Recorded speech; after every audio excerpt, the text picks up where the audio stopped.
We make future from today in Rimini. Hey guys, it's my pleasure for this opportunity to deliver a speech, a conference workshop in Rimini for this not only a summit, not only a festival. We make future.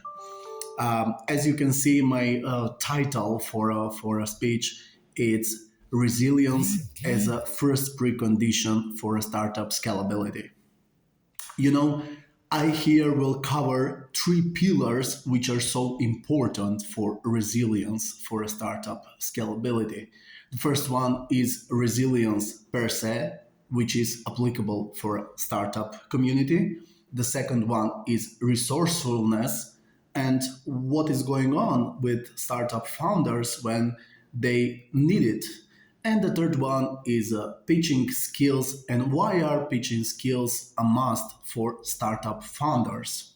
So all three of these pillars together comprises our resilience as a main precondition for a startup scalability.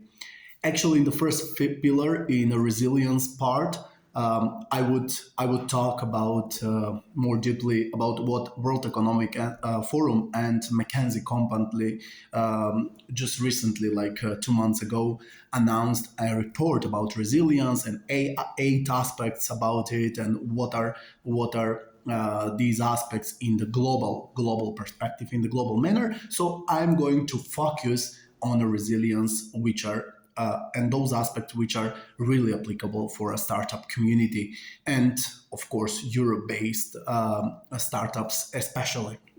So this is one pillar. The second pillar is going to be about resourcefulness and what are actually a lot of possible resources that a lot of startup founders might not know till now, especially if we take into consideration that average age of a successful scalable startup is 45 years old of startup founders.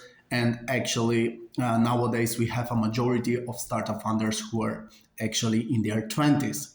And the third part is about pitching skills and about how many mistakes usually startup founders do, and what are the tips and tricks that we are going to talk about, and that will help them a lot for their scalability. So all of this as a must, as a precondition, as a resilient for startup founders and their startup as a company and for their scalability. See you.